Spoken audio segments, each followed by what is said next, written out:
What's going on, everybody, over at Thunderstruck Gaming? This is Rob, and I wanted to take this time to say thank you to Thunder for giving me a chance to, upload this video to his channel, to give me a chance to, speak to a larger audience than I would normally be able to do on my own, because as you guys know, growing on YouTube can be a little bit difficult, and that's what I want to talk about in this video. There was a time when, of course, I used to play Call of Duty, and this is a relatively old gameplay. I haven't played Call of Duty for a little while now, but there was a point in which I had a channel and I was really trying to grow, really trying to gain some exposure, but the Call of Duty community just seems so crowded, it just seems so huge. I think the best example I can give when it came to trying to grow in the Call of Duty community was the LA riots. And I know it seems a little strange, but try to bear with me here. If you go back and watch some old footage from the LA riots in 1992, you'll see a lot of crazy things going on, but one of the more common things you'll see is that when a crowd gathers in a particular location, that you'll have several people who are on soapboxes and are literally screaming into bullhorns, and they're trying to get everyone to notice them, and the crowd is so, swept up in what they're doing, and they're so busy with what it is that's going on, that no one's really paying attention to these individuals who are talking. And that's really how it felt on the YouTube community, that unless you were a YouTuber that initially started this, unless you were one of the original people who were first uploading content with COD 4 and Modern Warfare 2, it was very difficult to gain a foothold. And as time progressed, a few things really began to, change my mind in terms of Call of Duty commentating. The first was, of course, this whole element of not growing on YouTube, this whole element of becoming frustrated by not gaining anything. The second was the fact that Call of Duty as a whole had really began to wear thin on me. It really got to this point where I got really good at it, and I used to do game battles and all kinds of stuff, but it got to the point where I just didn't really want to do it anymore. And so I took some time for some self-reflection. And I think that self-reflection is a very important thing, because I think people tend to get so caught up in their desires and their ambitions, they don't stop to ask what it is they're really looking for. And that's what I asked myself. My question was, what is it that I'm really looking for in the YouTube community? What it is that I really want to do? Am I looking to somehow make a name for myself? Am I looking for fame and fortune and all those crazy things that a lot of people look for when they get into YouTube? Or am I looking to simply have a hobby and to do something fun?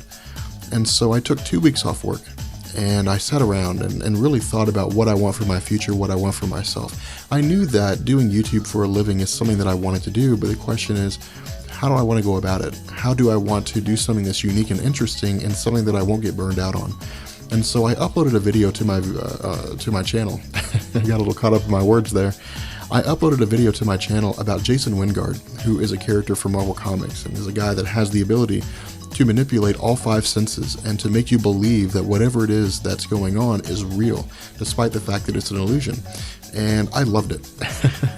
I love the element of talking about Marvel Comics. I love the element of talking about characters that I had grown up with. And so as time progressed, I began to upload more and more videos. I began to talk about characters like Bucky Barnes, the Winter Soldier, and Captain America.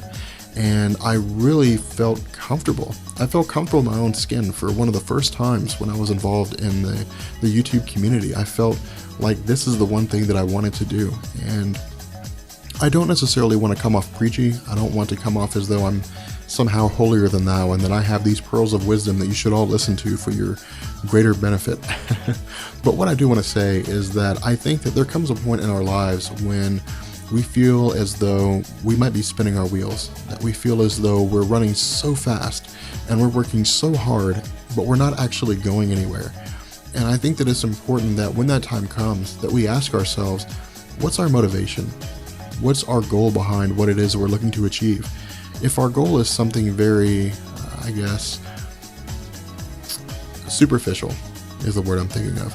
If our goal is very short term, if it's short-sighted, then our success will reflect that. Our success may be fleeting. We may achieve a minute of fame. We may achieve 15 minutes of fame.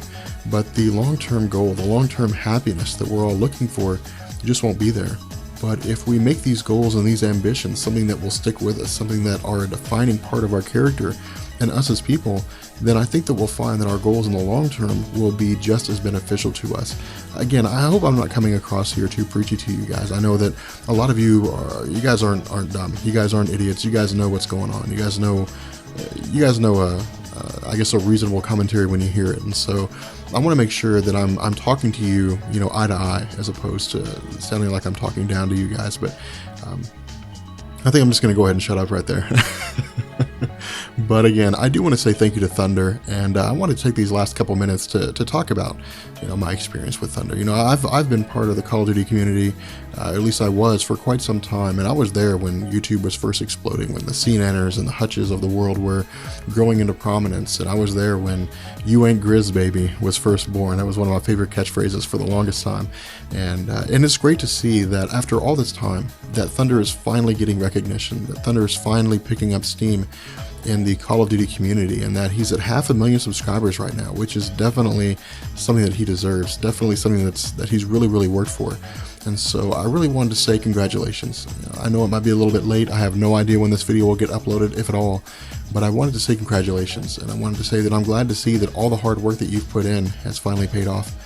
With that being said, I'm going to go ahead and bring this video to an end. I hope you guys enjoyed it. If you did, then I'll look forward to the comments, and I will catch you guys later.